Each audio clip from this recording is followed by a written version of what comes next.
네, 그 다음에 아까 이제 그 책은 조금 이제 조직신학적으로, 이제 그 모든 웨슬리 신학의 모든 주제들, 뭐 교회론, 종말론부터 해서 쭉 다룬 책이고, 정말로 그 이제 웨슬리의 그 구원론만을 전문적으로 다룬 책은 또 이 책입니다. 그래서 Scripture Way of Salvation이라는 케네스 콜린스 교수님의 책인데, 이 책이 이제 그 서울신대의 장기영 박사께서 이제 번역을 하셔서 성경적 구원의 길이라는 책으로 나와 있습니다. 그래서 저 개인적으로 이 책도 여러분들에게 아주 강력하게 추천을 드립니다. 너무 좋은 책이에요. 그래서 웨슬리의 구원론에 대해서 좀 더 집중적으로 공부하기 원하는 분은 이 책을 꼭 구입하셔서 읽어보시면 되게 좋을 것 같습니다. 그래서 여기서 보면 이제 구원의 길이라고 했잖아요. way 이게 이제 오도 살루티스에 할 때 이제 그 오도에 해당하는 단어인데 구원의 길이라고 하지만 저는 이제 개인적으로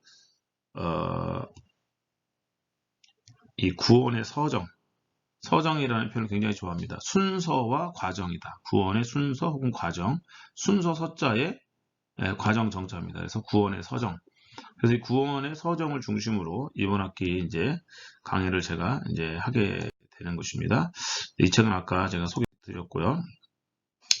자, 그래서 이게 이제 뒤로는 못 들어가게 돼 있군요. 뒤로는 앞에 이미 녹화가 됐으면 뒤로는 못 들어가는구나. 조심해야겠네요. 자, 그래서 이제 존 웨슬리의 구원의 서정에 대해서 우리가 이제 공부를 하게 될 텐데, 기독교 세계관에 아주 중요한 것이 창조, 타락, 구속이라는 기독교 세계관의 3대 주제가 있죠.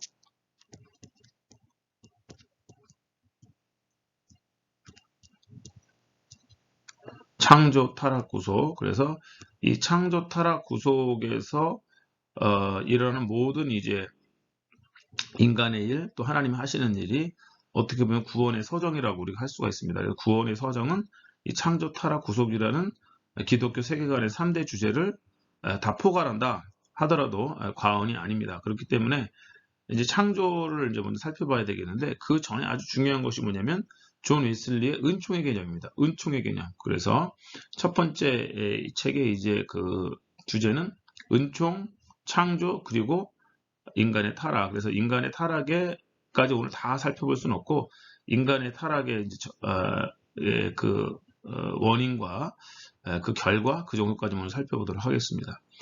자, 그래서 이제 처음에 우리가 할 건 은총론입니다. 은총론을 어느 정도 다루고 가야 이제 웨슬리 신학의 구원의 서정에 대해서 이해를 하게 됩니다. 왜냐하면 하나님의 구원의 처음부터 마지막까지 모든 과정이 하나님의 은혜였다.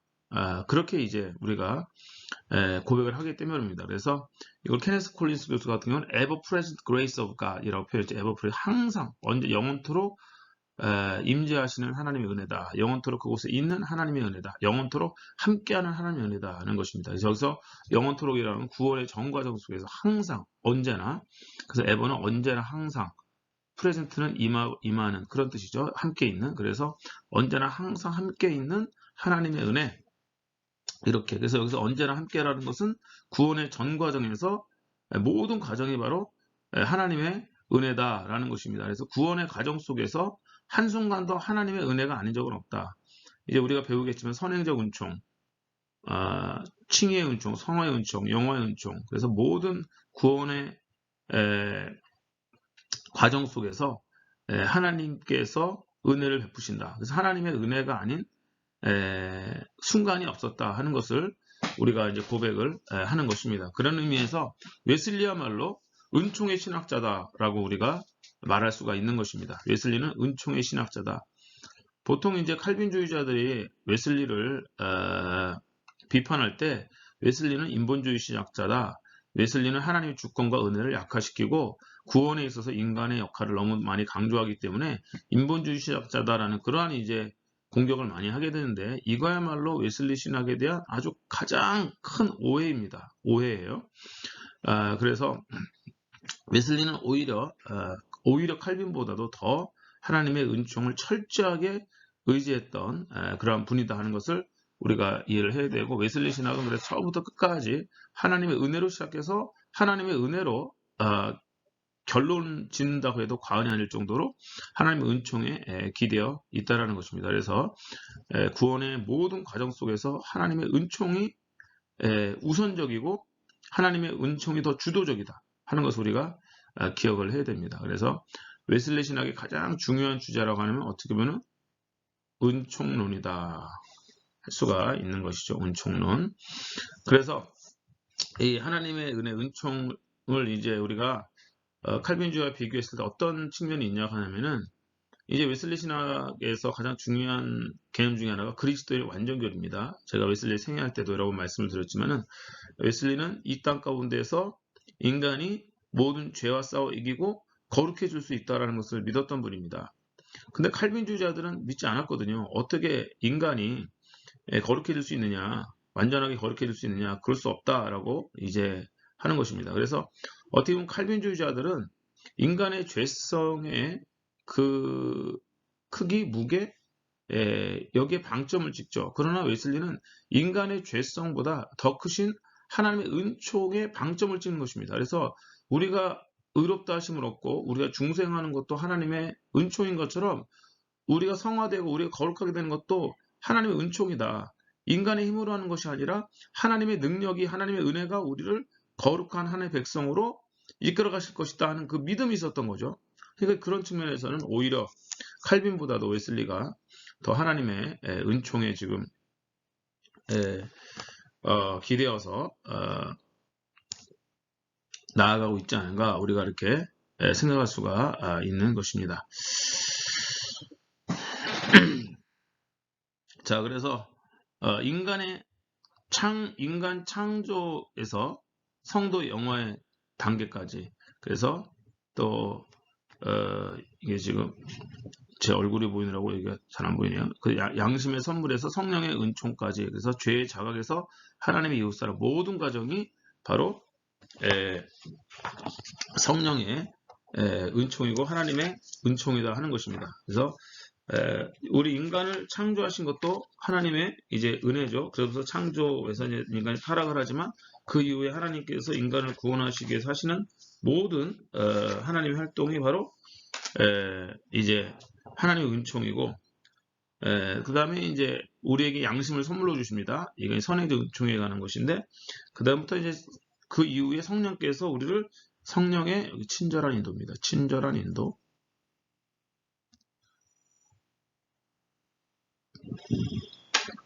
성령이 항상 우리의 삶을 인도하시는 것까지도 다 하나님의 은총이고요. 인간이 죄를 자각하게 될 때가 죄인이구나. 여기서부터 사실은 이제 구원이 이제 시작된다고 볼 수가 있는 것인데요. 그래서 인간이 내가 죄인이구나 하는 것을 깨닫게 됩니다. 이 컨빈싱 그레이스라고 하는데, 죄를 깨닫고 죄를 자각하는 은혜입니다. 이 죄 자각이 인간 스스로 하는 것이, 내 힘으로 하는 것이 아니라 이것조차 은총이라는 것이고요. 그래서 죄를 이제 자각하고 깨닫고 중생하고, 그 다음에 이제 점점점 그가 성숙한 그리스도인으로 자라나가서 하나님과 이웃을 아주 사랑하게 되는 모든 과정까지 바로 이것이 다 하나님의 은혜고 은총이다 라는 것입니다. 그래서 인간 스스로 다 할 수 있는 것이 아니라 하나님의 은총의 작용이 없이는 이 모든 것은 불가능하다는 것입니다. 다만 이제 웨슬리 신학에서는 이렇게 이런 하나님의 은총에 인간이 믿음으로 반응해야 되는 부분에 대해서는 강조를 하지만, 그렇다고 해서 하나님의 은총의 크기와 깊이와 넓이와 높이가 이제 희생되거나 또 약화되는 것은 결코 아닌 것입니다. 하나님의 은총은 결코 약화될 수가 없습니다. 오히려 더 인간의 반응을 이끌어내시는, 또 인간의 인격적 그 믿음의 고백을 받으시는 그 하나님이야말로 그 은총의 크기가 더 풍성해지는 것이고요. 더 그 하나님의 은총이 더 부유해지는 것을 우리가 알 수가 있는 것입니다. 그다음에 주어졌다는 데 포인트가 있는 것이 주어졌다. 주어진 은혜다라는 사상입니다. 주어진 은혜. 하나님의 은혜는 하나님께 주어진 것이다. 바로 이 점이 웨슬리가 이 하나님의 은총을 페이버, 호의로서의 은총으로 이해한다는 것이 바로 웨슬리가 펠라기안이 아닌 펠라주안이 아닌 그 이제 가장 중요한 증거가 되는 것입니다. 그래서 칼빈주의자들이 웨슬리를 이제 비판할 때에 웨슬리는 펠라기안이다. 뭐 이런 식으로 이제 웨슬리를 매도하는 경우가 있는데 그것은 웨슬리에 대한 아주 큰 모독일 수도 있고 또 큰 오해죠. 웨슬리는 결코 펠라기우스가 아닙니다. 펠라기우스는 이미 인간 안에 가지고 있다. 내 본성 안에 이제 그러한 선한 것들이 있다라고 이제 믿었지만 웨슬리는 인간 안에 선한 것이 있다고 한다면 그건 주어진 것이다. 하나님께서 주신 것이다는 이 은혜 사상이 강하다는 것입니다. 그래서 하나님의 은혜는 전적으로 우리에게 주어진 것이다. 영적인 이해력. 그래서 우리가 뭔가 하나님을 이해할 수 있는 이해력. 나중에 선행적 은총에 대해서 다시 나오겠지만은 이것이 이제 원래 하나님 형상의 한 부분이죠. 근데 잃어버렸다가 다시 이제 찾은 것입니다. 하나님께 주신 것이죠. 그래서 하나님의 은혜는 전적으로 우리에게 주어진 것이다. 인간이 스스로 만들어내거나 인간이 스스로 창조해낼 수 있는 것이 아니라 하나님께서 전적으로 이제 우리에게 주신 것이다 하는 것을 우리가 고백을 하는 것입니다.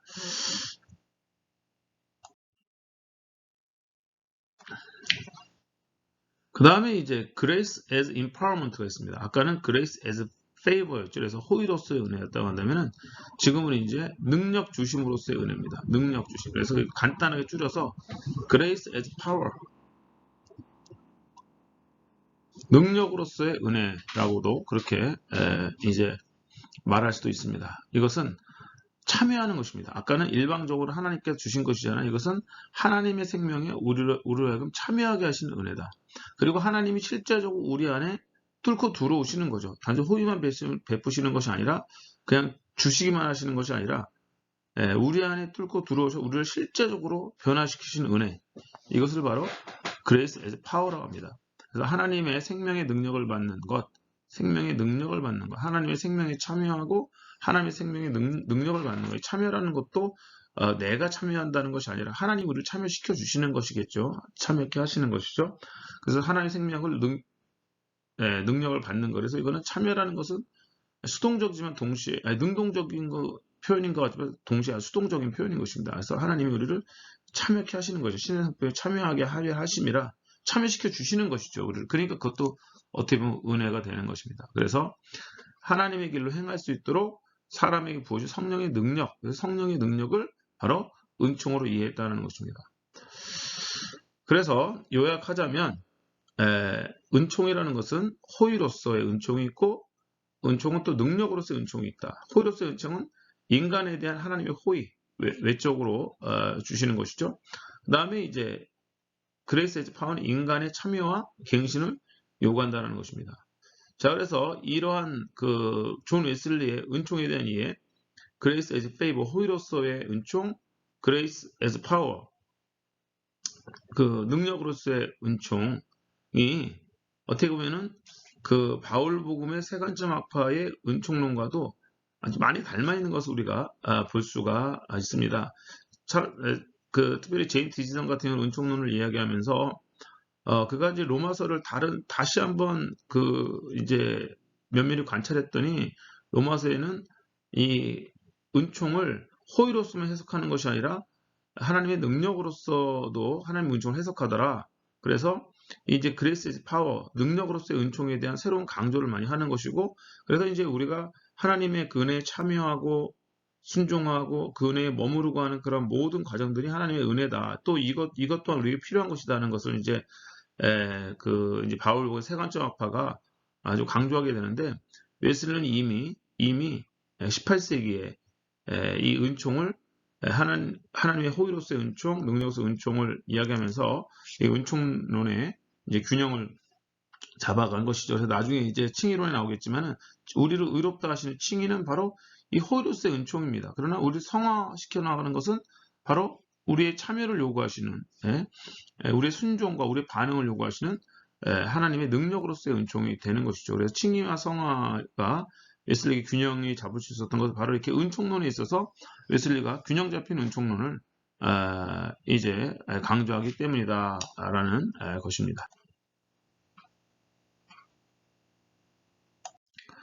자, 그래서 이제 지금까지 그 하나님의 은총의 두 가지 측면, 그래서 호의로서의 은총과 능력으로서의 은총을 살펴봤는데, 조지 크로프트 셀이라는 아주 유명한 웨슬리 학자가 있습니다. 이분은 웨슬리 신학이 개신교적 은혜 개념과 카톨릭적 성결 개념을 종합했다, 이렇게 주장을 하시는데, 일리가 있는 주장일 수 있죠. 그래서 지금까지 이제 이런 은총의 호의로서의 은총 혹은 또 능력으로서의 은총, 이 개념과 카톨릭 성결 개념을 종합했다 는 것은 이제 또 카톨릭에서의 그 참여 개념이죠. 그래서 카톨릭에서는 전통적으로 그 페이버 파워 개념을 이제 능력으로서의 은총 개념을 이제 주장했다. 근데 그것과 이것이 이제 결합된 것이다. 그렇게 이제 이야기하는데 그 케네스 콜린스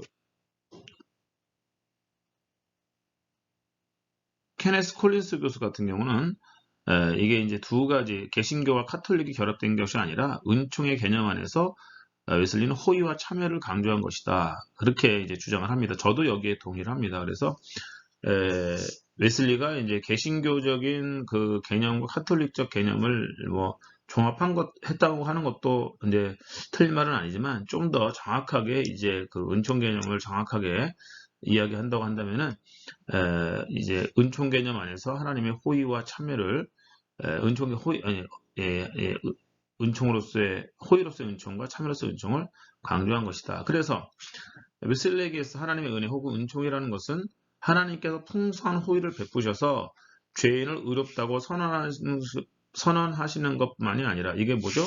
이게 칭이죠. 의롭다고 하시는 것. 이거는 하나님의 호의로서의 은총이다. 자격이 없는 자에게 주신다는 거죠. 그 다음에 동일한 은혜로 그들의 마음을 변화시키고 돕고 갱신해 거룩하게 만드시는 것을 포함한다. 그래서 죄인을 의인이라고 죄인의 죄를 용서해 주시는 게 하나님의 호의고 하나님의 은혜죠. 그 다음에 그 이제 의인을 죄인이라고 그 인간을 죄인이라고 하지 않으시고 죄인을 더 이상 죄인이라고 하지 않으시고 의인이라고 칭해 주시고요. 그 다음에 이제 동일한 은혜인데 은혜의 뭐예요? 은혜의 이제 그 능력적인 차원이죠. 그래서 그들의 마음을 변화시키고 독행신하게. 이거는 뭐예요? 성화의 과정이죠. 그래서 우리를 이제 의롭다 하시는 은총은 호의로서의 은총이고 우리를 성화케 하시는 은총은 바로 이 능력으로서의 은총이다 하는 것을 우리가 알 수가 있는 것입니다.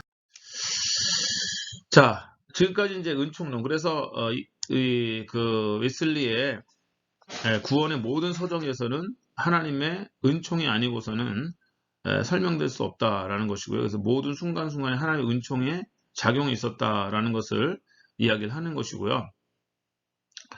이제 본격적으로 들어갈 것이 이제 인간의 창조입니다. 창조부터 이제 우리가 살펴보도록 하겠습니다. 그래서 이게 이제 어떻게 보면 구원론은 인간론하고 같이 가는 것이거든요. 하나님 인간을 구원하시는 것이기 때문에 창조부터 살펴볼 필요가 있습니다.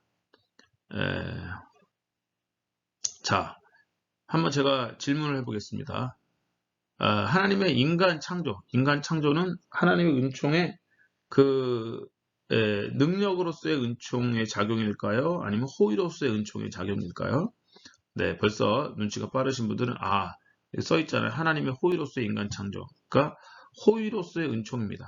호의의 은총을 베푸시사 인간을 창조하신 것이죠. 인간 창조할 때 하나님이 인간에게 동의를 구하고 야, 너네들 그 창조할까 말까 너네들의 반응을 보겠다 이렇게 하신 것이 아니라 하나님의 선하신 결정에 의해서 전적인 결정과 전적인 호의에 의해서 인간을 창조하신 것입니다. 그래서 인간 창조에는 하나님 인간의 참여와 반응을 필요로 하지 않으셨다는 것이죠. 하나님의 전적인 호의이고 전적인 결정이고 전적인 사랑에 기초해서 하나님께서 인간을 창조하셨다는 것입니다. 그래서 인간 창조는 바로 하나님의 전적인 호의로서의 은총의 결과다 하는 것을 우리가 알 수가 있습니다. 그래서 하나님의 자유로우신 결정과 선하심이 인간 존재의 원천이다. 이것이 바로 계속 말씀드리지만 페이버, 호의로서의 은총이라는 것을 여러분들께서 기억해 주시면 대단히 감사하겠습니다. 자, 그래서 이제 하나님이 인간을 창조하셨는데 그 다음에 이제 그렇다고 하는데 인간론을 한번 잠깐 살펴봐야겠죠. 웨슬리의 인간론이 어떠한 특징을 가지고 있는가. 웨슬리는 이제 18세기의 인물이기 때문에 어떤 차원에서는 이제 그 시대의 어떤 시대 정신을 반영하는 것을 많이 볼 수가 있는데, 인간의 이제 육체 구성 요소도 흙, 물, 공기, 불, 그 당시에는 뭐 원자니, 뭐 전자니, 뭐 이런 것에 대한 이제 큰 지식이 없었기 때문에 이렇게 그래서 이제 생물학적 지식이 그때는 이제 약할 때 아닙니까? 그러니까 흙, 물, 공기, 불 뭐 이렇게 이야기를 했는데, 현대 과학의, 현대 의학의 또 현대 생물학 입장에서 보면은 조금 이제 약간 원시적인 그러한 이해이긴 하지만은 또 나름대로 이제 그 어떤 철학적 의미를 하나씩 또 부여하면은 또 의미 부여할 수 있기도 한 것입니다. 그래서 이것은 흙, 물, 공기, 불로 인간의 육체가 구성되어 있다는 것은 고대 철학자 엠페도클레스의 이제 전통을 따라서 웨슬리가 이해를 한 것이고요. 그 다음에 이제 인간의 영혼, 이것은 이제 어떻게 보면 어떤 생물학적인 과학적인 어떤 제 지식이 있어야 되는 것이냐 그런 것이고, 자, 인간의 영혼은 자아와 동일시된 인간의 본질이 바로 인간의 영혼이다. 그래서 우리가 자아라고 해서 진정한 나는 누군가, 자아라고 했을 때 그것은 육체를 포함하지만 육체를 넘어선 그 무엇이 있는데 그것이 자아이고, 거기에 이제 그 더 본질적인 것이 영혼이라는 것이죠. 그래서 인간의 진짜 본질은 영혼이다. 본질이라는 건 사라지지 않는 것이잖아요. 그래서 육체가 이 땅과 사라진 뒤에도 영원토록 사라지지 않는 것, 그의 본질인데 그것이 바로 영혼이라는 것입니다. 그래서 영혼은 몸이 죽은 후에도 계속 존재한다. 그래서 이것이 진정한 본질이겠죠. 사라지는 것은 본질이라고 할 수가 없는 것이죠. 사라지지 않는 것이 본질이기 때문에 우리는 인간의 육신이 인간, 자아의 본질이다라고 할 수가 없다라는 것입니다. 영혼이 본질인 것입니다. 그래서 영혼은 불멸한다. 인간의 영혼은. 그래서 그 인간의 영혼이 바로 하나님 형상이 자리하는 자리다. 그렇게 이제 웨슬리가 이야기를 하는 것입니다. 자, 그래서 이제 우리가 이제 하나님의 형상론으로 들어가야 됩니다. 하나님께서 인간을 창조하셨다. 근데 인간을 어떻게 창조하셨다고요? 하나님의 형상대로 창조하셨다라는 것입니다. 하나님 형상대로. 이것이 이제 기독교 인간학에서 가장 중요한 포인트입니다. 예. 그래서 이제 어떤 분이 이야기하기를 서양 철학이 플라톤 철학에 대한 주석에 불과하다고 하면은 기독교 신학은 하나님의 형상 교리의 주석에 불과하다. 이렇게 이제 이야기할 정도로 하나님의 형상 교리는 아주 중요한 교리라고 할 수가 있습니다. 그래서 이거를 라틴어로 이마고 데이 이렇게 표현을 하고, 영어로는 the image of God입니다. 요즘에는 학자들이 이제 이 라틴어 표현을 오히려 더 선호하고 있습니다. 이마고 데이. 웨슬리는 이제 하나님의 형상을 세 가지 차원에서 이해를 했습니다. The natural image of God, 자연적 형상, The political image of God, 정치적 형상, The moral image of God, 도덕적 형상. 이렇게 이제 세 가지 차원, 세 가지 측면으로 하나님의 형상을 이해를 했는데, 놀라운 것은 뭐냐면은 현대의 이제 하나님 형상 교리가 이렇게 신학적으로 발전할 거 아닙니까? 그러면 이제 전통적으로 이해하던 것이 자연적 형상인데, 이거를 이제 실체적 형상, 그렇게도 이제 기독 신학에서 불렀어요. 이건 자연적 형상인 건 이제 웨슬리의 이제 와 또 이제 웨슬리도 이제 그 시대에 또 아이작 와트나 이런 분들에게 이러한 개념을 배우긴 한 건데, 어쨌든 현대 신학에서는 이 실체적 형상이라고 그러는데 웨슬리는 자연적 형상이라고 그랬고요. 정치적 형상은 이제 문화적 형상, 현대에서는 문화적 형상, 그 다음에 도덕적 형상은 관계적 형상이라고 합니다. 나중에 왜 이게 관계적인지는 제가 말씀을 드리도록 하겠습니다. 그래서 이제 이렇게 가장 대표적으로 분류하는 것이 이렇게 분류하는데, 이미 웨슬리에게 이게 다 있었다라는 것이죠. 그래서 웨슬리가 굉장히 통찰력 있게 하나님 형상 교리를 잘 이제 정리했다라고 볼 수가 있는 것입니다. 그가 다 이게 이제 크리에이트한 건 아니겠지만 그게 창조로 종합한 또 측면이 있는 것이지만은, 어쨌든 웨슬리는 이렇게 핵심을 꿰뚫고 봤다라는데 또 의의가 있다고 할 수가 있는 거죠. 그래서 이제 우리가 하나님 형상의 세 측면을 우리가 봐야 되라고 했는데, 우리 하나님 형상 그러면은 이제 인간의 육체가 하나님 형상을 담은 그릇이냐, 아니면은 인간의 영혼이 하나님 형상을 담는 그릇이냐라는 논쟁이 있는데, 더 본질적인 것이 무엇이 영혼이라, 하나님은 영이시기 때문에 하나님의 형상을 담은 그릇은 바로 영인 것입니다. 그러면 우리의 육체는 하나님 형상과 아무런 관련이 없는 것이냐? 그래서 일단 우리가 육체를 반영해서 하나님이 우리 인간처럼 손이 있고 발이 있고 눈이 있고 코가 이렇게 이제 에, 어떤 물질적인 것으로 눈에 보이는 것으로 이렇게 되어 있는 것이 아니라, 그런 측면에서는 인간의 육체는 하나님 형상을 반영하지 않습니다. 그렇다고 하면 하나님도 어떤 물질을 가진 존재로 존재하셔야 되는데, 그것이 아니라 하나님은 영이시기 때문에 육체가 없으시죠. 그렇다고 한다면 인간의 육체는 하나님 형상을 어떻게 반영하는가? 의미로서 반영합니다. 의미로서. 인간이 본다는 것, 눈이 있다는 것은 하나님이 보신다는 뜻이죠. 또 인간에게 입이 있다는 것은 하나님은 말씀하신 하나님이라는 것이고요. 인간에게 귀가 있다는 뜻은 하나님은 들으시는 하나님이라는 뜻이 있는 것입니다. 또 인간에게 머리가 생각하는 것은 하나님은 생각하시는 하나님이시다. 인간에게 손이 있는 것은, 손과 발이 있는 것은 하나님은 일하시는 하나님이시다 하는 것을 우리가 알 수가 있는 것입니다. 그래서 인간의 육체는 하나님의 형상을 담는 그릇은 아니지만 하나님의 형상을 반영은 하고 있다. 우리가 이렇게 이해할 수가 있는 것이고요. 하나님의 형상을 담는 그릇은 바로 영혼이다. 우리의 영혼에 하나님 형상의 자리는 바로 인간의 영혼이다라는 것이에요. 이것을 우리가 기억을 했으면 좋겠습니다. 그래서 우리가 여기서 자연적, 정책, 도덕적 형상했을 때 다 이것이 인간의 영혼 안에 자리 잡고 있는 하나님의 형상이다라는 것입니다. 자, 그래서 이제 창세기 1장 26절, 27절에서 태초 하나님이 천지를 창조하시고 난 뒤에 사람을 창조하실 때에 이제 하나님의 형상과 모양을 따라서 첼렘과 데무트인데, 이제 히브리어로 형상은 첼렘이고 모양은 데무트라고 합니다. 그래서 이제 제가 한번 창세기 1장 26절 읽어드리면, 하나님이 이르시되 우리 형상을 따라 우리의 모양대로 우리가 사람을 만들고 그들로 바다의 물고기와 하늘의 새와 가축과 온 땅과 땅에 기는 모든 것을 다스리게 하자 하시고 이렇게 말씀하시거든요. 그래서 형상이 영어로는 image, 히브리어로 첼렘, 그 다음에 이제 모양이 영어로 likeness, 히브리어로 이제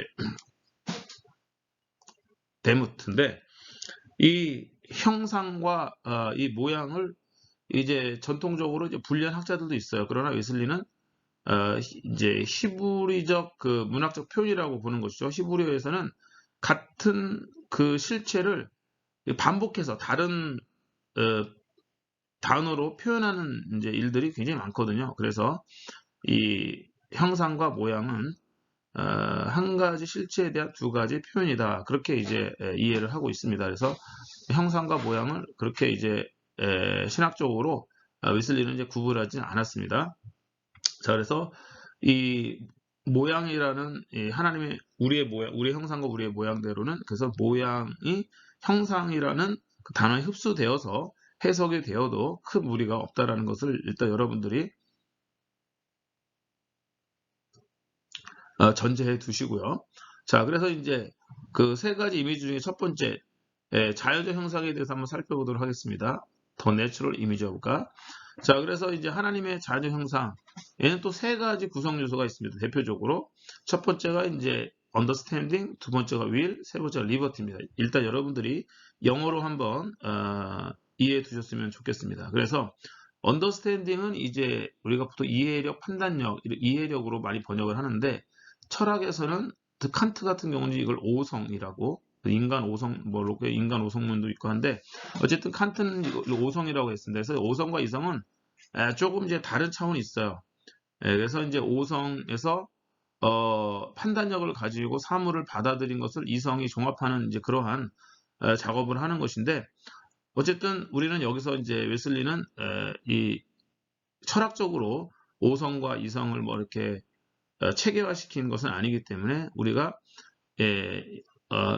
이 오성, 이성, 판단력, 이해력, 이것을 한 카테고리에 놓고서 우리가 이제 이해하도록 하겠습니다. 그래서 이거를 이제 철학적으로 뭐 이렇게 미분화시키지는 않는다는 뜻이에요. 그래서 어쨌든 이것을 이제 understanding은 우리가 요즘으로 말하면 이제 reason이다. 그래서 뭐 진리를 판단하고 하나님의 뜻을 이해하고 생각하고 종합할 수 있는 그러한 능력을 우리에게 주셨다는 것입니다. 그래서 인간의 이 understand 이해력은 하나님의 전지성, omni science, 그래서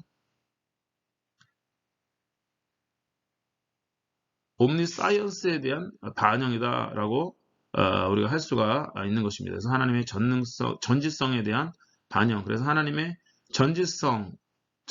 전지성을 일부 이제 인간에게 나눠주신. 그래서 그것을 형상이라고 말하는 것이죠. 하나님이 전지하신 모습이 있잖아요. 그래서 그 지성을 인간에게 조금 나눠주셨다. 물론 비교할 수는 없죠. 하나님의 전지성과 인간의 지성의 이 수준 차이는 비교할 수 없지만 그럼에도 불구하고 하나님이 하나님 형상대로 창조하실 때에는 이 하나님의 이 지성의 한 측면 일부를 인간에게 이제 그것을 그것을 이제 인간에게 이제 주셨다는 것을 볼 수가 있고요. 그 다음에 두 번째가 will입니다. will, 의지. 그래서 이건 좀 이따 이제 더 설명을 하겠지만 간단히 설명하고 넘어갈게요. 의지는 이거는 요즘에 말하는 어떤 의지를 불태운다. 지정의 할 때 그 의지라기보다는 오히려 이게 정에 가깝습니다. 정. 이거는 이제 위에 건 지잖아요. 지정의 할 때 지에 가깝고 여기서 의지는 어떤 정에 가까운 거예요. 하나님을 사랑하려는 의지이기 때문에 사랑하려는 의지, 하나님을 사랑하고 이런 거예요. 그래서 그리고 이제 여기 자유가 어떻게 보면 선택 의지입니다. 선택 의지. 지정의 할 때는 그래서 이 자유를 가지고 하나님의 그 뜻에 순종하려는 의지가 있었다는 것이죠. 그래서 이렇게 내추럴 이미지가 있는데 이 내추럴 이미지는 인간의 영혼에 자리 잡고 있는 그 무엇입니다. 하나님께서 인간의 영혼에 주셔서 인간의 영혼 안에 자리 잡고 있는 것. 그것이 바로 이성과 의지와 자유다. 지정이라고도 할 수가 있겠죠.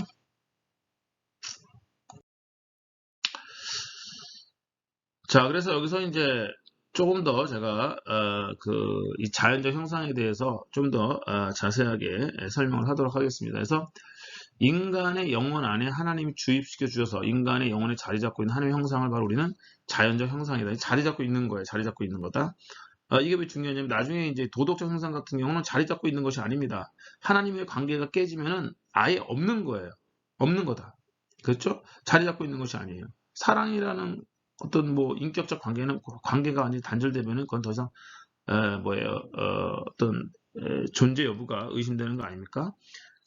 그러나 이제 그 사람 안에 있는 어떤 관계가 깨졌을 때는 완전히 사라졌지만 그래도 그 사람한테 여전히 남아있는 그 무엇이 있겠죠. 바로 그거라는 거예요. 그래서 여기서는 하나님과의 관계 속에서 물론 더 좋은 기능을 발휘하겠지만은 하나님과의 관계가 깨졌을 때라도 어느 정도 인간에게 가지고 있는 것을 말하는 것이고 지금 여기서는 이제 타락 이전에 하나님께서 인간을 창조하실 때 하나님 형상대로 창조하실 때 이렇게 창조했다는 걸 보는 것이기 때문에 이때 인간의 이해력과 의지와 자유는 아주 탁월한 것이었다라고 우리가 볼 수가 있을 것입니다. 그래서 아까 하나님 전지성 공유한 거라고 말씀을 드렸고요.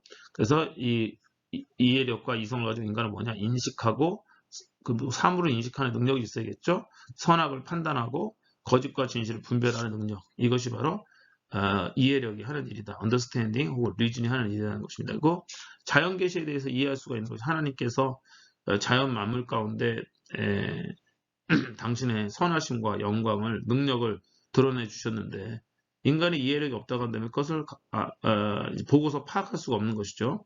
태초로부터 그의 보이지 아니하는 것들 곧 그의 영원하신 능력과 신성이 그 만드신 만물에 분명히 보여 알게 되나니 그러므로 저희가 핑계치 못할지니라 이런 말씀이 있는데 이것이 바로 이제 이 자연 만물을 보고서 하나님의 능력과 하나님의 지혜와 영광을 보는 것이 바로 이 understanding, reason, 이성, 이해력의 영역이다라는 것이고요.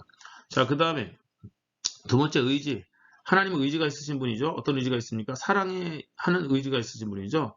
그렇죠. 인간을 사랑하는 그 하나님의 그 사랑의 의지가 왜요? 독생자 아들 예수 그리스도를 이 땅 가운데 보내시고 그분이 십자가 죽으심을 말미암아서 우리가 구원을 얻는 그런 귀한 역사가 나타나는 것입니다. 그래서 선한 것을 사랑하고 기뻐할 수 있는 의지다. will to affection, 사랑하려는 의지예요. 사랑할 수 있는 하나님. 그래서 이거는 하나님을 사랑하려는 감성, 열정, 기질에 더 가깝다. 그래서 어떻게 보면 여기서 will이라고 표현을 했지만은 지금 우리가 이제 우리나라 말에는 완전 의지도 아니고 감정과 의지의 어느 한 지점, 교집합적인 지점 정도 된다. 완전, 그러니까 여기서 의지라는 의지 영역과 뭐죠? 이 감정 영역이 완전히 이제 교집합이 있어서 완전히 분리하기는 참 어려운 것이죠. 그러나 하여튼 이게 하나님을 사랑하려는 사랑이라는 건 단순히 지적인 차원도 아니고 의지적인 차원만 있는 것이 아니라 어떤 이 정적인 차원이 있는 것이 감정적 차원, 정서적인 차원이 있는 것이기 때문에 그것을 의미하는 것입니다. 그래서 여기서 의지라는 것은 하나님을 사랑하려는 의지다. 자유. 여기서 이제 세 번째가 자유입니다. 하나님은 철저히 자유로우신 분이죠. 하나님 무엇에 얽매이지 않으십니다. 피조세계에도 얽매이지 않으시고 인간에게도 얽매이지 않으십니다. 하나님은 홀로 자유로우실 수 있는 분이고 자유롭게 선택하시고 하나님은 자유롭게 결정하실 수 있는 분이시죠. 자, 그런 의미에서 하나님은 선택할 수 있는 자유가 있으십니다. 자, 그렇습니다. 그래서 이런 의미에서 이제 자연적 현상은 이해력과 의지와 자유로 이렇게 이어듣고 여기서 수용하고 거부할 수 있는 자유가 되겠고 자유가 이해와 의지에 더해지지 않으면 이해와 의지는 더 이상 쓸모없는 것이 된다. 그런 뜻입니다. 그래서 이해하고 의지를 할 때도 자유롭게 하지 못한 인간이 로봇이라고 한다면 아무런 자유가 없는 존재라고 한다면은 그런 이해와 의지가 무슨 의미가 있겠냐 그것이죠. 그래서 자유가 있을 때에 참된 자유가 있을 때에 그래서 이제 우리가 보통 자유의지라고 말하는 그 자유입니다. 자유가 있을 때에 인간의 이해와 하나님을 사랑하려는 그런 의지들이 그 의미를 이제 갖게 된다. 이제 그런 뜻이 되겠습니다. 자, 그래서 자유가 없는 아담은 한 줌이나 대리석 덩어리가 창조주를 예비할 수 없는 것, 흙한 줌이나 대리덩어리 창조주를 예비할 수 없는 것처럼 하나님을 예비할 수 없을 거다라는 것입니다. 그래서 자유가 그만큼 중요하다는 것이고요. 자유는 아주 인격에 있어 아주 중요한 요소가 되겠습니다. 그래서 하나님이 자연적 현상으로 인간을 창조할 때 지극히 높으신 하나님은 계약적 관계가 가능한 진정한 동역자로 원했다. 계약적 관계가 가능한 진정한 동역자에게서 그렇기 때문에 자유가 이제 꼭 필요한 것이죠. 그래서 자유 안에서 일어나고 커갈 수 있는 하나님의 거룩한 사랑 속에서 자신의 완전함과 목적을 발견하게 될 존재를 원했다는 것입니다. 그래서 하나님은 자유를 주신 것이죠. 이 자유를 주심으로 인해서 하나님은 인간에게 배신당할 수도 있는 그 위험을 하나님 편에서 끌어안으시면서라도 이 자유를 주셨다. 그럼 왜냐하면 인격적 사랑의 관계를 위해서 굉장히 웨슬리 신학에서 중요한 것입니다. 인격적 사랑의 관계.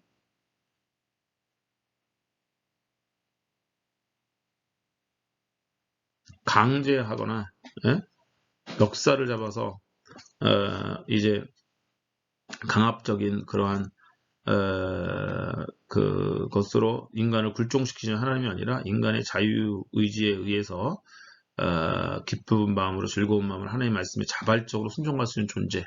그래서 하나님의 그리고 그러한 존재가 하나님의 거룩한 사랑 속에서 자신의 완전함과 목적을 발견하게 될 그런 존재를 하나님께서 원하셨다라는 것입니다. 그것이 바로 하나님께서 인간을 창조하실 때에 자유라는 그 당신 형상대로 창조하신 이유다라는 것이죠.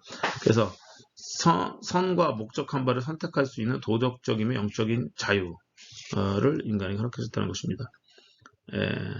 그래서 자유가 없다면 아담과 하와는 목재처럼 이러한 덕행이라든가 이런 걸 행할 수 없었을 것이라는 것이죠.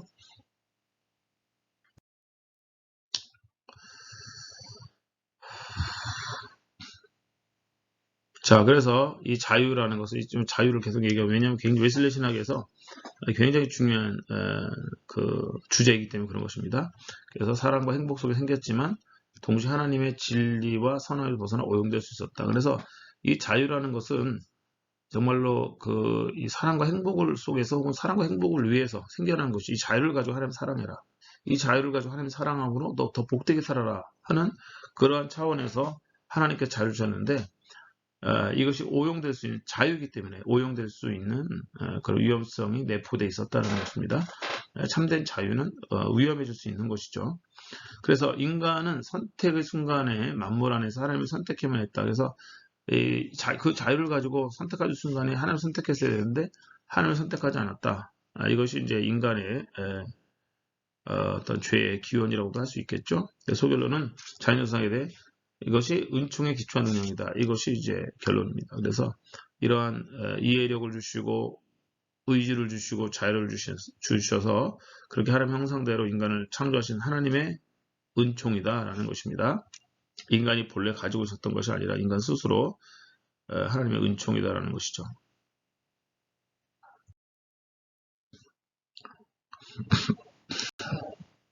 두 번째는 정치적 형상입니다. 정치적 형상. 자, 그래서 바다의 고기와 공중의 새와 땅에 움직이는 모든 생물을 다스릴 권세고요. 그래서 이거는 사랑과 연대의 정신으로 통찰하는 것입니다. 잘 다스리라는 거예요. 사랑으로 다스리고. 그래서 계속해서 정치 형상의 의미를 보겠습니다. 요즘 문화 형상이라고 그러는데 하나님께서 이제 그 아담과를 창조하시고 나서 그들로 바다의 물고기와 하늘의 새와 가축과 온 땅과 기는 모든 것을 다스리게 하자 그렇게 말씀하시잖아요. 그래서 여기 다스리게 하시자가 바로 정치입니다. 그래서 정치 형상 혹은 통치 형상 혹은 문화적 형상. 문화적이라는 게 이제 컬티베이트 하는 거니까 잘 다스리고 개발하고 하는 거니까 또 문화적 형상이라고 해도 그게 틀리지 않습니다. 자, 그래서 하나님께서 인간이 하나님의 통치에 참여해서 하등한 피조 세계를 다스리는 권한을 행사하도록 허락하신 것. 이것이 통치 형상이라는 거죠. 그래서 하나님은 다스리신 하나님이시잖아요. 그래서 그 다스림의 능력을 인간에게도 부여해 주신 것이죠. 그래서 인간은 다스릴 수 있는 그러한 능력을 부여받은 것이다. 인간은 하나님 다음으로 땅을 다스리며 창조 세계의 왕자이고 통치자다. 그래서 그 하나님의 넘치는 은총의 중재자. 하나님은 인간을 중간, 이 피조 세계와 하나님과의 중간의 역할을 맡기셔서 하나님은 인간을 통해서 이 피조 세계를 축복하기 원하셨던 것이죠. 그래서 인간은 창조 세계를 위해 선택된 하나님의 축복의 통로다라는 것입니다. 그러므로 어떤 의미에서 인간은 동물 세계의 총체적인 상황에 책임이 있습니다. 우리에게 이 정치를 잘 다스리라고 하신 거잖아요. 잘 다스려, 보존하라. 그래서 다른 피조물을 대할 때 적합한 관계의 중요성을 망각해서는 안 됩니다. 도구적 방식으로 취급하는 굴림의 지배를 해서는 안 되고요. 그래서 이 세계를 인간을 위한 도구로 생각하는 것이 아니라 인간과 함께 그래서 하나님의 큰 선을 가진 함께하는 그 하나님의 선할 선자죠. 그래서 하나님의 착하심, 선하심을 가진 자로서 또한 그 선을 위한 하나님의 선하심을 만방 가운데 드러나기 위한 지배자. 그래서 우리 특별히 그리스도인들은 이 창조 세계에 대한 특별한 의식을 가지고 있어야 됩니다. 그래서 자연과 생태계를 파괴하고 착취함으로 인해서 인간을 위한 도구로 삼는 것이 아니라 더불어 살아가는 이 피조 세계와 인간이 더불어 살아가야 된다는 것을 우리가 기억을 해야 되는 것입니다. 그래서 코로나 시대에 더욱더 우리가 간절히 느끼잖아요. 자연과 사람은 별개의 것이 아니다. 자연이 파괴되면 파괴된 것에 반드시 부정적인 영향을 인간이 받게 돼 있고 그 고통을 인간이 받게 돼 있다는 거예요. 그래서 이번에 우리가 코로나19를 통해서 큰 대가를 치르면서 공부를 하고 있는 것입니다. 하나님이 잘 다스리고 잘 보존하라고 그랬는데 인간이 이 자연을 그냥 파괴하고 착취하고 벌거벗기고 또 이러므로 인해 가지고 이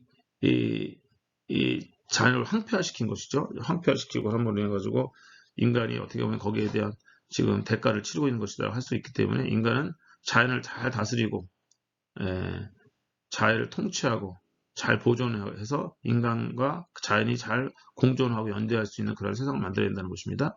그래서 이걸 요약해 보면은 제 통치자요 공동의 지배자인 인간은 제 통치자인 하나님이 원치 않는 방식으로 다른 피조물을 대할 수가 없습니다. 그래서 하나님이 원하시는 방식, 제1의 통치자이신 하나님이 원하시는 방식으로 다른 피조물을 대하라는 거예요.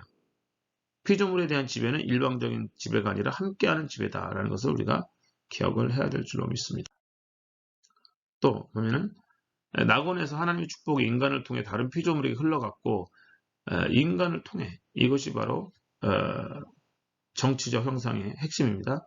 인간은 창조자와 전체 창조 세계를 소통하기 위한 위대한 통로였다. 그래서 이것이 바로 하나님은 인간을 축복의 통로로 삼으셨다 할 때 그 이제 의미가 되는 것이죠. 그래서 인간이 하나님의 축복을 전달할 수 있게 되었을 때 하나님과 창조 세계의 소통이 단절될 수밖에 없었다. 그래서 이 축복의 통로가 이 단절돼 버리니까 하나님과 창조 세계도 또 이제 관계가 단절되어서 피조물이 정말 신음하게 되는 그런 단계까지 이르게 된 것입니다.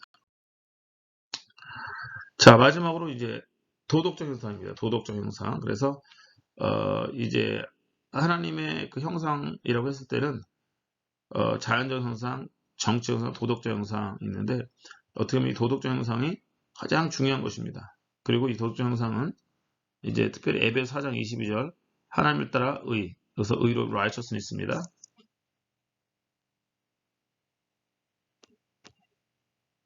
righteousness, 의와 진리의 거룩함. 이 진리는 이거를 이제 거룩함 꾸미는 거니까 거룩함입니다. 이게 바로 holiness. 그래서 righteousness and holiness, 거룩함과 의로움과 거룩함, 의로움과 거룩함으로 지으심을 받은 새 사람을 입으라. 해서 우리 인간이 여기서 하나님 형상에 대한 힌트가 좀 나오는 거예요. 창세기에서는 하나님이 하나님 형상대로 인간을 창조했다라고 해서 그 형상에 대한 부연 설명이 없어서 이 형상이 무엇인지 이 신학자들이 유출해야 되는 것인데 이 신약에 오면은 이렇게 하나님을 따라 의와 진리의 거룩함을 지으심을 받았구나. 이런 것을 알 수가 있는 것이죠. 그래서 하나님은 인간을 의로운 존재로 거룩한 존재로 창조하셨구나 하는 것을 우리가 알 수가 있는 것입니다. 자, 그래서 도덕적 형상을 좀 더 말씀드린 righteousness and holiness, 의로움과 거룩함이라고 할 수가 있습니다. 그 하나님 형상의 가장 중요한 측면입니다. 여기에서 이제 여기서 의는 의로움, 성결은 거룩함이죠. 그래서 도덕적 형상은 인간과 다른 창조 영역을 구분하게 합니다. 왜냐하면은 동물에게도 어느 정도의 지능이 있긴 있잖아요. 응? 어느 정도 지능이 있고 어느 정도의 그 제한된 자유가 있잖아요. 또 걔네들도 뭐 자기가 먹고 싶을 때 먹고 안 먹고 싶을 때 안 먹고 이러잖아요. 그러니까 아주 그 원시적인 수준이긴 하지만은 동물에게도 어떻게 보면은 그 뭐 어느 정도의 그 이해력이 있고 뭐라 그럴까 자유가 있고 뭐 지능이 좀 있다 할 수 있지만은 그 동물에게 우리가 의로움이 있다, 거룩함이 있다 이렇게 하지는 않습니다. 그래서 이게 이제 인간과 다른 창조 영역을 구분하게 하는 가장 핵심이 바로 의로움과 거룩함입니다. 그래서 인간이 의로움과 거룩함으로 이제 지음받았던 것이 영과 진리로 하나님을 예배하고 이해할 수 있게 되는 것이죠. 그리고 왜 인간이 죄인이냐? 바로 의롭고 거룩하게 창조되었기 때문에 이제 여기에서 인간이 죄인이 될 수 있는 그 상황이 발생하게 되는 것입니다. 그래서 왜 세상에 죄가 존재하게 되는가? 그것은 바로 이 하나님의 도덕 형상, 의로움과 거룩함이 파괴되었기 때문에 그 결과를 통해서 곡해되고 왜곡될 수 있는 하나님과 관계가 표현한 것이 바로 이 죄론이라는 것이죠. 그래서 도덕적 형상과 이에 수반되는 자유는 인간의 타락의 가능성입니다. 타락의 가능성. 타락의 가능성을 예시하는 것이죠. 그래서 이 의로움과 거룩함이 있었다는 것을 이걸 잃어버릴 수 있는 가능성이 있는 것이고 또 여기에 또 자유가 더해졌으니까 이 자유를 잘못 선행함으로 인해 가지고 잘못 사용함으로 인해서 인간에게 있는 의로움과 거룩함이 이제 깨어질 수 있는 그런 위험이 있는 것이죠.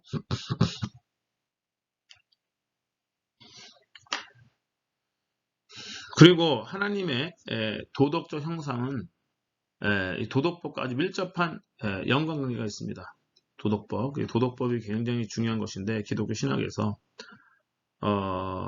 이제 칸트도 뭐라고 했냐면은 이 자기 안에 아주 경외하는 것 두 가지가 있는데 그거는 자기 하늘 위에 빛나고 있는 하늘의 별들과 자기 마음 가운데 도덕법칙이다. 내 마음속에 도덕법칙이다. 그렇게 이야기할 정도로 이제 도덕법은 굉장히 중요한 신학적 철학적 주제고요. 그래서 C.S. 루이스가 회심하고 하나님의 존재를 믿게 된 것도 이 도덕법을 이제 연구하고 묵상하다가 사실은 그렇게 된 것이라고도 볼 수가 있습니다. 그래서 이 보편적인 도덕법이 인간들, 모든 인간 안에 있는 동서고금을 막론하고 모든 인간에게 있는 절대적이고 보편적인 도덕법이 도대체 어디로 온 것이냐, 이것이 인간 스스로 만들어낼 수 있는 것이냐, 그것이 아니라는 것이죠. 이거는 부여되는 것, 법이라는 건 부여되는 것이거든요. 인간 안에 있는 것이기 때문에 인간이 만들어낸 법이 아니라 그럼 세상법이겠죠. 그럼 도덕법이라는 것은 이미 태어나서부터 인간 안에 주어진 거예요. 그렇기 때문에 이거를 주우신 분이 계시다는 것이죠.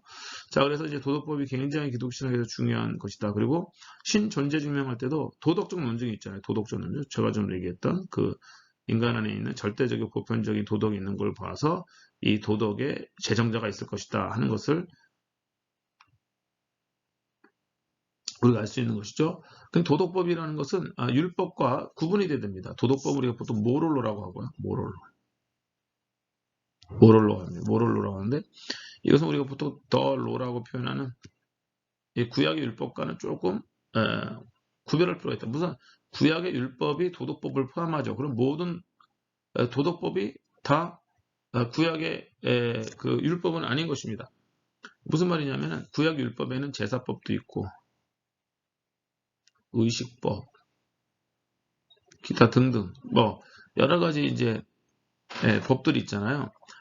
근데 이제 이 제사법이나 의식법 같은 경우는 이 예수님의 그 십자가의 사건으로 인해 가지고 사실은 그 이제 계승되면서도 동시에 폐지되었다 이렇게 볼 수가 있는 거죠.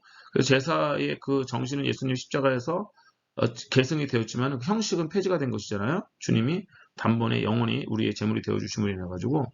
그러나 도덕법은 모세와 함께 생겨난 것이 아닙니다.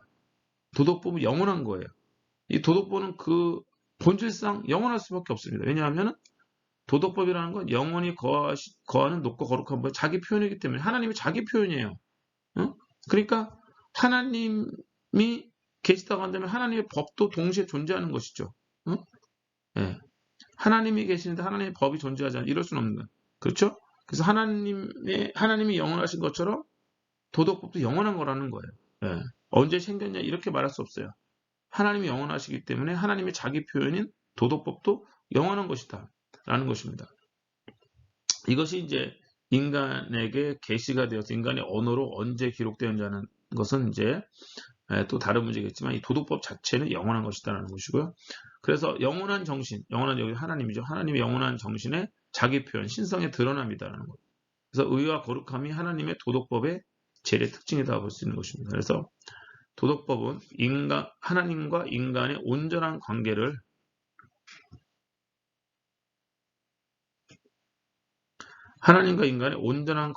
표현하는 표준이다. 그래서 은총과 의의 존재를 드러내는 표준이다라는 것입니다. 그래서 이 도덕법을 인간이 잘 지킴으로 인해 가지고 이 하나님과 인간의 온전한 관계를 이제 이게 무엇인가를 알려주는 것이 우리에게.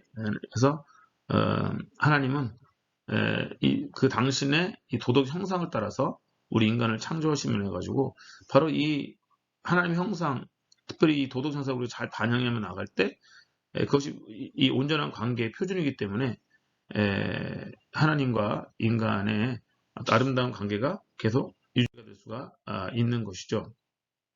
그래서 하나님의 도덕적 형상으로 인간이 창조된 것이 은총에 의한 것일 뿐 도덕법에 의한 것이 아니라고 인식한다면 이때 은총은 무정형이 되어 도덕법이 적절하게 표현하는 하나님의 생각을 담은 고의 형식을 갖지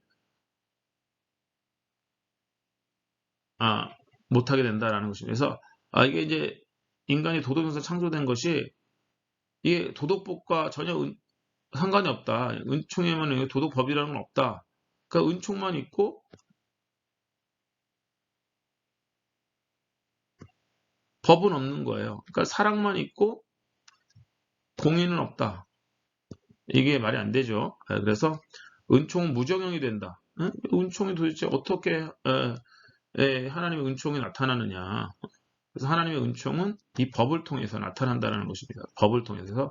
법이라는 것은 하나님의 은총을 우리에게 드러내주는 어떤 형식, 형식이 되고 양식이 되고 도구가 되는 것이죠.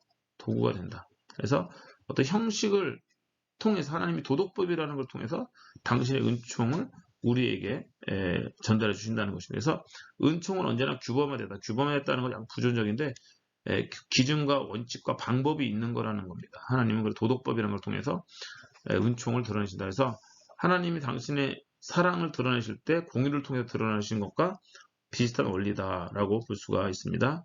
그래서 도덕법이 없는 은총, 도덕법이 없는 은총은 자기 의지, 자기 기만, 율법 폐기론으로 쉽게 빠져들 수가 있다라는 것입니다. 그래서 공의가 없는 사랑이 그렇잖아요. 공의가 없는 사랑이 아이들을 버릇없는 아이들로 만들 수 있고 아이들을 기를 때도 마찬가지고 공의와 사랑이 이게 한 가지지만 동전양면처럼 역할이 다르거든요. 지금 역할이 다릅니다. 그래서 우리가 이제 하나님의 사랑이 중요하지만은 공의를 기억을 해야 되고 하나님의 공의 또 사랑 없는 공의는 너무 무섭잖아요. 하나님은 폭력적 폭군이 아니시고 무서운 심판자가 되시는 것이 아니라 우리 아버지 사랑의 아버지가 되시고 또 사랑만 강조하다 보면 정말 방종에 빠지기가 쉽다는 것이고 하나님은 심판하신 하나님, 공의 하나님이시다라는 것을 우리가 기억할 때 우리가 죄악 가운데 빠지지 않고 방종 가운데 빠지지 않을 수가 있는 것입니다. 자, 그래서 하나님의 은총은 도덕적 형상은 은총으로 우리에게 주어지는 것이지만 또 도덕법에 의해서도 이렇게 하나님의 형상이 드러나게 되는 것이다 하는 것을 우리가 기억을 하고요. 제일 중요한 건 하나님의 형상은요. 관계적이면서 역동적입니다. 관계적이면서 역동적이다. 그래서 무슨 말이냐면 이 의로움과 거룩함은 하나님과의 관계가 단절되면 완전히 깨지는 것입니다. 하나님과의 어떤 은총의 관계 속에 인간이 들어가 있을 때 우리 안에 의로움과 거룩함이 있는 것이지 하나님과의 관계가 단절이 되면은 인간은 어떠한 의로움이나 어떤 거룩함도 남아있지 않다라는 것입니다. 그렇기 때문에 역동적인 거예요.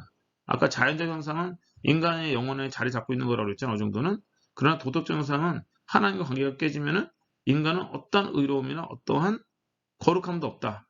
그런 것입니다. 그래서 하나님과의 관계가 단절된 상태에서 하나님을 믿지 않고 예수를 믿지 않은 상태에서 세상에서 착한 일을 행하고 그건 하나님 앞에 전혀 이제 받아들여지지 않는다는 것이죠. 그래서 어떠한 의로움이나 거룩함도 없다. 그래서 일단 하나님과의 관계가 먼저 회복이 되어야 한다라는 것입니다. 네, 그래서 도덕법은 하나님의 의로움과 거룩함을 표현하는 것이고요.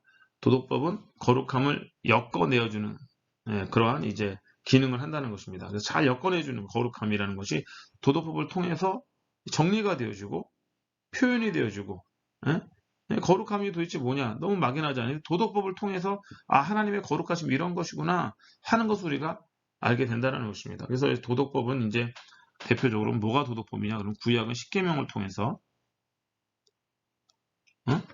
그래서 이제 1계명, 10계명, 그 다음에 이제 신약에서는 산상수훈을 통해서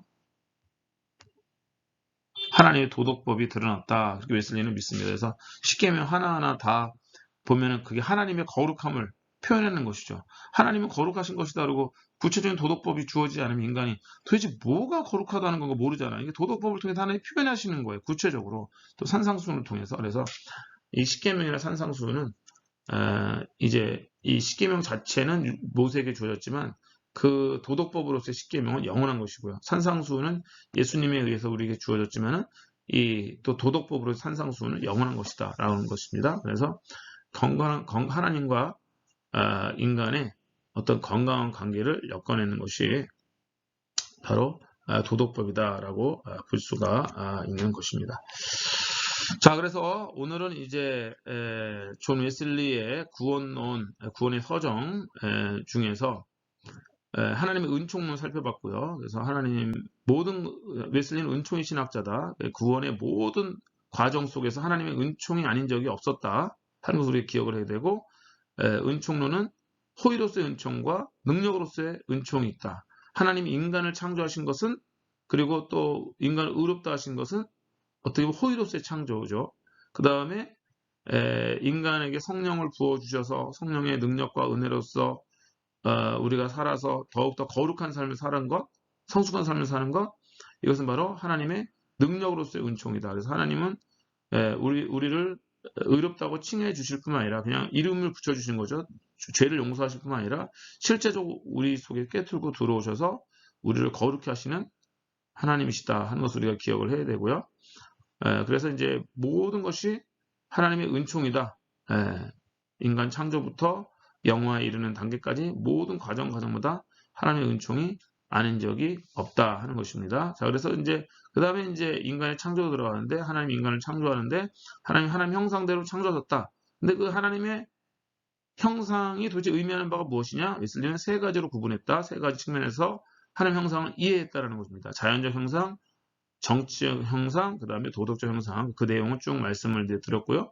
그 중에서 가장 중요한 것이 바로 이 도덕적 형상이다. 도덕적 형상은 하나님의 의로움과 거룩함을 주신 것인데 이것은 관계적이고 역동적인 것이기 때문에 하나님과의 관계가 깨진 인간에게는 어떤 의로움이나 거룩함도 없다라는 것입니다. 그래서 하나님께서 하나님 편에서 인간에게 있는 이 잃어버린 그 형상을 다시 회복하기를 원하시는데 그래서 예수 그리스도 보내셔서 인간을 구원하신 것이 무엇입니까? 구원원이 의롭다 칭이잖아요. 의로움을 회복한 거잖아요. 그 다음에 또 하나가 우리를 거룩하게 하여 성화잖아요. 그래서 이 칭의와 성화는 하나님의 형상,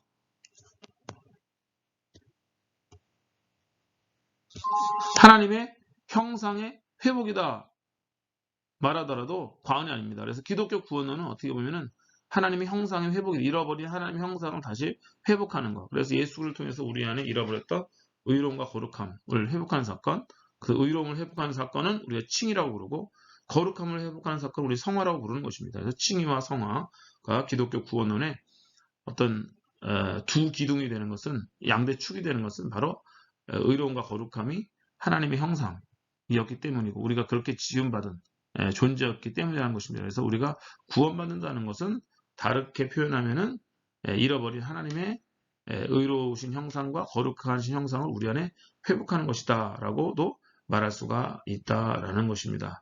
자, 그래서 오늘 여기까지 이제 웨슬리의 구원의 서정 중에서 이제 그 은총론과 또 창조론, 하나님 형상론에 대해서 오늘 공부를 했습니다.